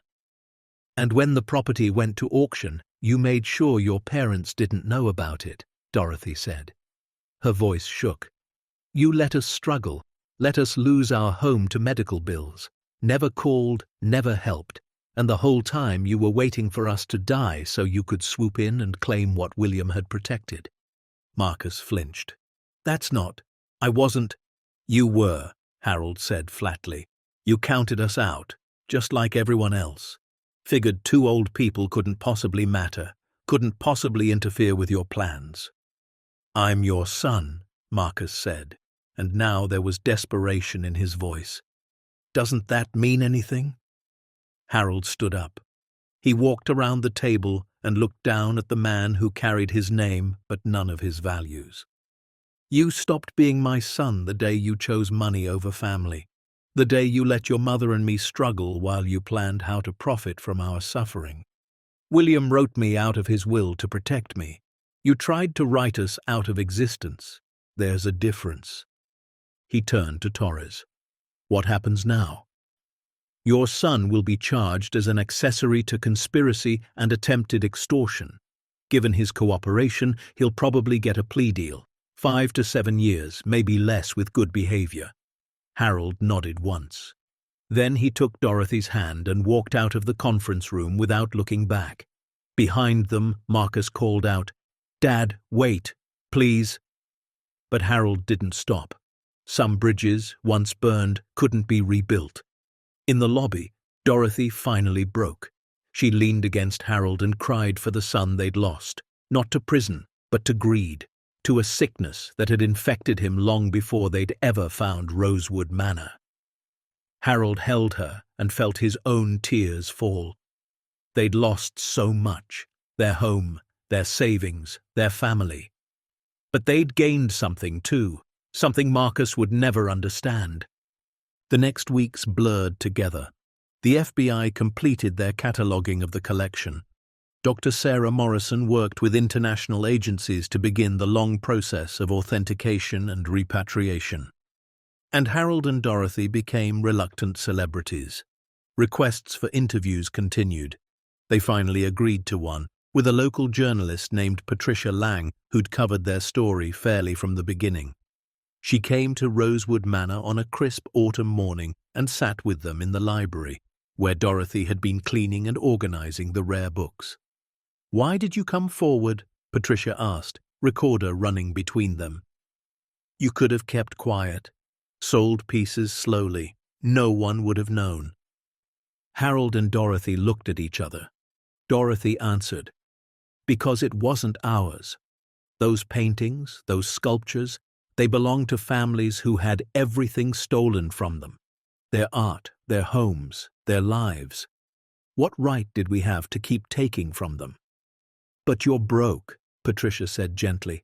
"Forgive me for being blunt, but you bought this house with your last $7,000. You're living in a condemned building, You could have solved all your problems." "We did solve our problems," Harold said. "Just not the way you mean. We found purpose. We found out we still matter, that we can still make a difference. No amount of money could have given us that." Patricia's article ran the following Sunday. The couple who chose conscience over fortune, Harold and Dorothy Fletcher, could be millionaires. Instead, they're heroes. The response was overwhelming. Letters arrived by the hundreds, people sending small donations to help with the mansion repairs, contractors offering free labor, even a few wealthy philanthropists reaching out with offers to fund a proper restoration. And then came the families. The first was a woman named Ruth Bernstein, 87 years old, who traveled from Israel with her grandson. She came to Rosewood Manor on a day when the sun broke through clouds and painted everything gold. Sarah Morrison had arranged the visit, preparing Harold and Dorothy for what was coming. Ruth moved slowly, leaning on her grandson's arm, but her eyes were sharp and bright when she looked at the mansion. "My family owned a painting," she said in accented English, "a Klimt. It hung in our home in Vienna. I was 7 years old when the soldiers came. They took everything. My father tried to hide the painting, but they found it. He was beaten. We were sent to the camps. I survived. My parents didn't. For 80 years I thought that painting was gone forever. That piece of beauty from my childhood. And now you tell me it's here." Harold and Dorothy led her down to the chamber, now brightly lit and carefully organized by the FBI.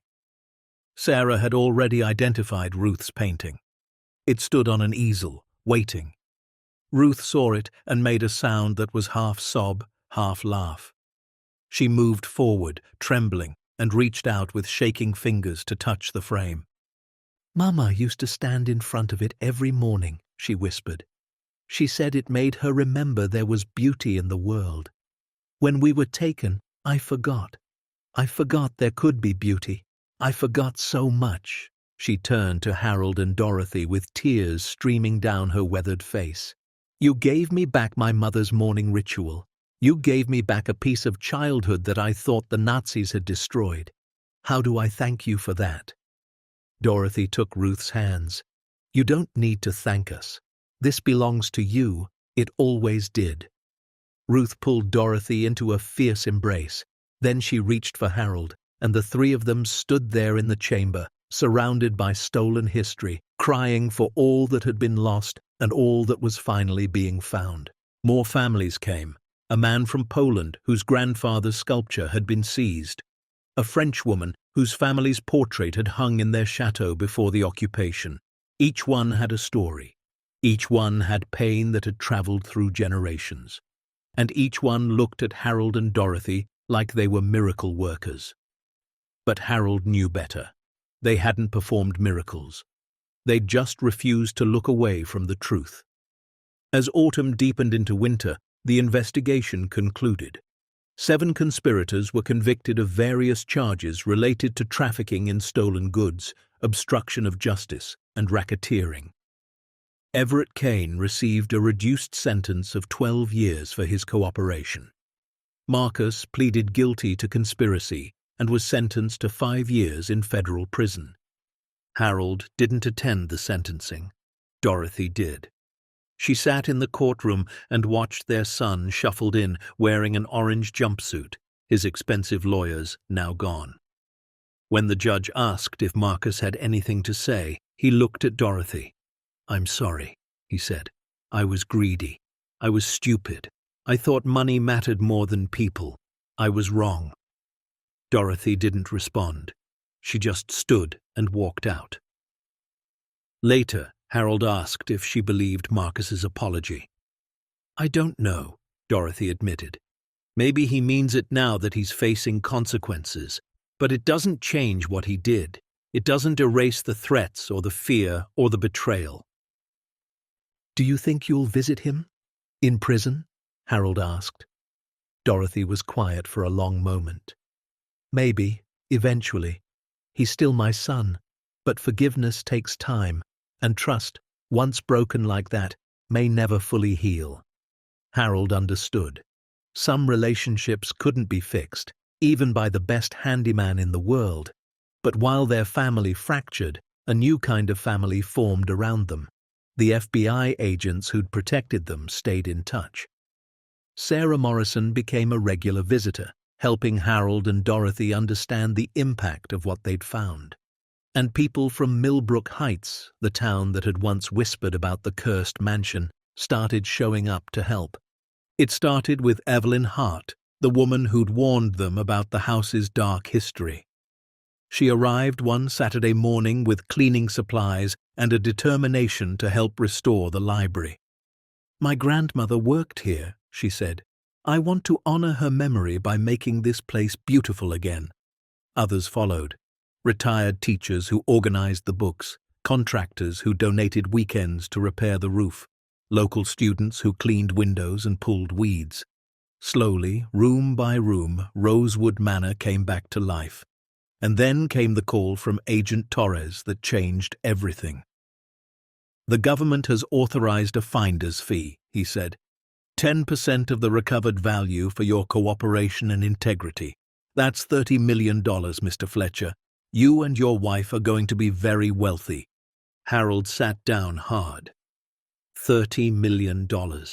It was more money than he could comprehend. Enough to live in luxury for the rest of their lives. Enough to buy a mansion somewhere warm, like Kane had suggested. Enough to never worry about bills or medical costs or where the next meal was coming from. He looked at Dorothy. "We're rich," he said numbly. She smiled. "No, Harold, we're blessed. There's a difference." They spent a week talking about what to do with the money. They could have taken it all, invested it, lived comfortably, but that's not who they were. They'd never been about comfort. They'd been about purpose. So they made a plan. They kept $1 million for themselves. It was more than enough. They paid off every debt they had, which wasn't much. They bought a reliable car to replace the old Camry. They set up medical funds for Dorothy's ongoing cancer monitoring. The rest, $29 million, they put into a foundation. The Fletcher Montgomery Restoration Fund, they called it. Its mission was threefold. First, to restore Rosewood Manor and transform it into a museum and educational center dedicated to Holocaust remembrance and art recovery. Second, to provide scholarships for low-income elderly people who wanted to return to school, pursue new skills, or start second careers. And third, to fund restoration and preservation programs teaching traditional craftsmanship to young people. The announcement of the foundation made national news. People couldn't understand why Harold and Dorothy would give away such a fortune, but Harold explained it simply in every interview. "We didn't earn this money. We just found it. And finding something doesn't make it yours. It makes you responsible for doing right by it. Those paintings belong to families. This money belongs to the future. We're just the caretakers." Work on Rosewood Manor began in earnest the following spring. Architects and engineers assessed the structure. Contractors bid on restoration work. And Dorothy, with her librarian's mind for organization, coordinated everything. She created timelines, managed budgets, hired staff. Harold worked alongside the construction crews, his handyman skills finally appreciated by professionals who valued his knowledge of the building. They restored room by room. The grand ballroom with its painted ceiling, the library with its rare book collection, the conservatory where plants would grow again. Bedrooms became exhibit spaces telling the stories of the families whose art had been recovered. The dining room became an education center where students could learn about the Holocaust, about art history, about the importance of cultural preservation. And the chamber where it all began was preserved exactly as they'd found it. A testament to secrets kept too long and truths finally brought to light. The transformation took 2 years. During that time, Harold and Dorothy lived in their small room in the East Wing, the same one they'd first made livable. They could have moved into luxury apartments in town. They could have hired managers and stepped back. But this was their mission, their purpose. They showed up every day. Harold taught workshops on restoration and carpentry. Dorothy led book clubs and literacy programs in the library. They hired locals, including several of the teenagers who'd helped clean windows. Evelyn Hart became the museum's director of community outreach. Even Sarah Morrison joined the board, using her expertise to ensure the museum maintained the highest standards of authenticity and respect. And through it all, Harold kept William's journal. He read it often, understanding more each time. His brother had been trapped by secrets, consumed by guilt. But he'd also tried, in his final days, to make things right, to leave clues for Harold, to trust that his little brother would be brave enough to finish what William couldn't start. One afternoon, Harold sat in the library reading an entry from 1993. William had written about watching Harold fix a neighbor's porch for free. "Harold doesn't know I saw him," the entry read. "But I watched from my car as he spent 3 hours repairing Mrs. Chen's front steps. She's 90 years old and lives on Social Security. Harold didn't charge her a penny, just fixed it because it needed fixing, because she needed help. That's who my brother is. That's who I failed to become. I chose profit over people, prestige over principle. And now I'm trapped by choices I can't undo. But Harold, he's free. He's good, and if there's any justice in this world, his goodness will be rewarded in ways my corruption never could be." Harold closed the journal with tears in his eyes. "You were wrong, William," he whispered. "You weren't a bad man, just a scared one. And in the end, you trusted the right person." The grand opening of the Rosewood Heritage Museum happened on a perfect June morning. Hundreds of people gathered on the restored lawn. Survivors and their families, art historians and museum directors, FBI agents who'd worked the case, members of the community who'd helped rebuild. Torres gave a speech about the importance of integrity. Sarah Morrison talked about the families who'd been reunited with their heritage. And then it was Harold and Dorothy's turn. They stood together on the front steps of the mansion they'd bought for $7,000, and Harold spoke into the microphone with Dorothy's hand in his. "My wife and I didn't set out to be heroes," he said. "We just needed a place to live. We'd been written out of a will, kicked out of our rental. We were broke and desperate and 73 years old. Most people would say we were finished, used up, irrelevant." He paused, looking at the crowd. "And for a while we believed it. We believed we didn't matter anymore, that our best days were behind us, that we were just waiting around to die." Dorothy squeezed his hand. "But then we found this place," Harold continued, "and we found something else. We found that age doesn't determine value, that being written off doesn't make you worthless. That sometimes the people everyone overlooks are exactly the ones who can make the biggest difference." His voice grew stronger. "We found stolen art worth $300 million. But more than that, we found stolen lives, stolen memories, stolen pieces of people's souls. And we had a choice. We could profit from that theft, or we could try to make it right." "We chose right," Dorothy added, stepping up to the microphone. "Not because we're special, but because we remembered that we're human. That we're connected to every person who's suffered, who's lost, who's been forgotten. And if we could ease even a small fraction of that pain, we had to try." "This museum," Harold said, "isn't about us. It's about memory. It's about justice. It's about saying that what was stolen can be restored, that what was hidden can be brought into light, and that it's never too late to do the right thing." The crowd erupted in applause. Cameras flashed. But Harold and Dorothy just stood there, small and ordinary and utterly extraordinary. Later, during the reception in the grand ballroom, Ruth Bernstein approached them. She was frailer now, but her eyes still sparkled. "I have something for you," she said. She handed them a small package. Inside was a photograph. It showed a family in Vienna, 1938, a mother, father, and young girl standing in front of a painting. Ruth's painting, the Klimt. "That's me," Ruth said, pointing to the little girl. "And those are my parents. This is the only photograph I have of them. I wanted you to have a copy, so you can remember that what you did wasn't about money or art. It was about giving me back my mother and father. It was about making them real again." Dorothy hugged Ruth. Harold couldn't speak through the tears. This was why they'd done it. Not for recognition or reward, but for this moment. For the chance to give someone back a piece of their soul. As the sun set over Rosewood Manor, painting the restored stone walls gold and orange, Harold and Dorothy stood in their small apartment in the East Wing. They'd kept it even after the restoration. It was home. "We did it," Dorothy said softly. "We really did it." Harold looked around at the life they'd built, at the museum that would educate thousands, at the scholarships that would change lives, at the families they'd helped heal, and he thought about William, about Marcus, about everyone who'd counted them out. "Yeah," he said, "we did, and it was worth every minute." They'd been written out of the will, cast aside as irrelevant, left to struggle while others profited.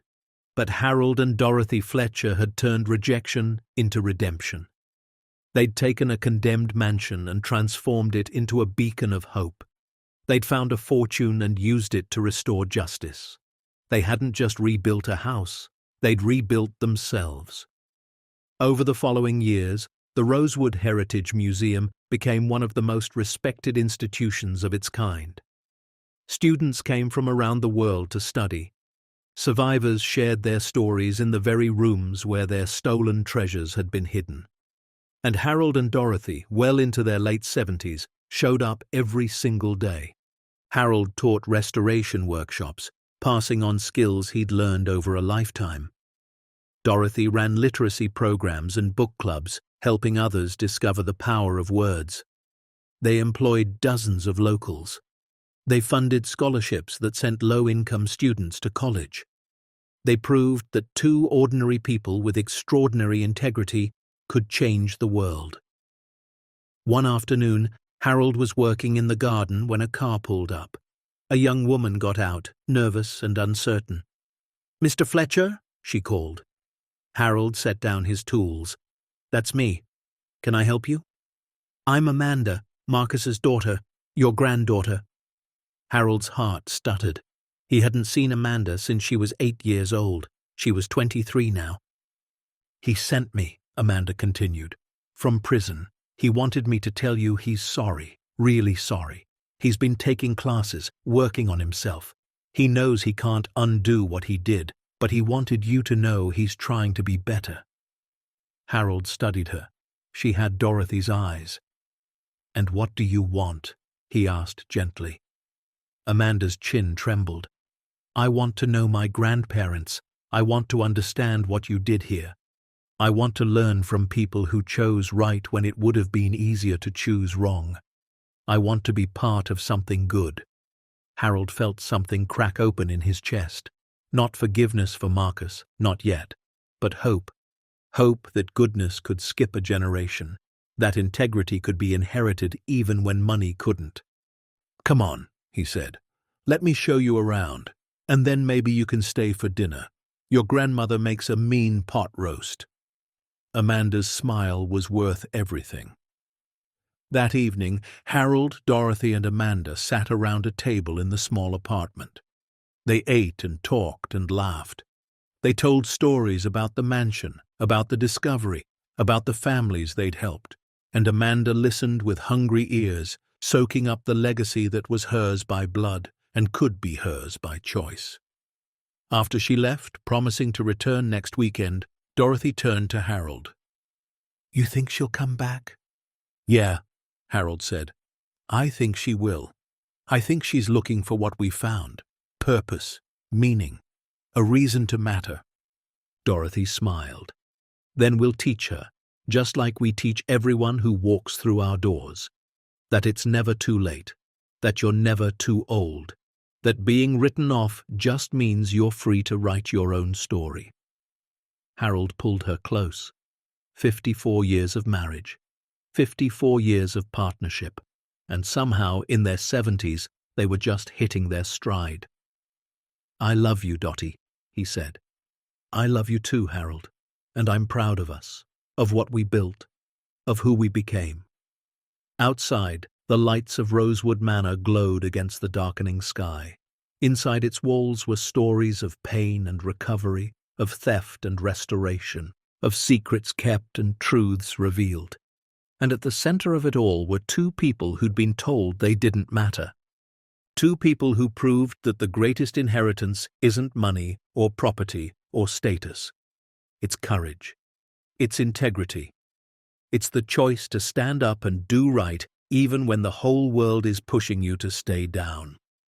Harold and Dorothy Fletcher had been written out of the will, but they'd written themselves into history, not as victims, but as victors, not as people who took, but as people who gave. Anyone can change the world if they're willing to stand up when everyone expects them to sit down, if they choose justice over comfort, and if they remember that the truest wealth isn't counted in dollars, but in lives touched, wrongs righted, and purposes found.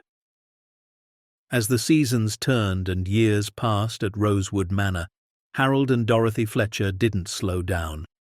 They woke each morning with fire in their hearts, knowing their small apartment in the East Wing wasn't a place of exile, but a place of purpose. The museum welcomed its 100,000th visitor. Scholarships sent 43 low-income students to college. Restoration workshops trained a new generation of craftspeople who understood that fixing broken things was holy work. And every single day, somewhere in the world, a family received word that a piece of their history, stolen generations ago, was coming home. Because two people refused to profit from pain. Because two people chose light over darkness. Because Harold and Dorothy Fletcher, written out and cast aside, discovered that sometimes the greatest treasures aren't the ones you inherit. They're the ones you build with your own hands, your own choices, and your own unbreakable belief that doing right will always matter more than getting rich. The end. Up next, two more powerful stories are waiting for you.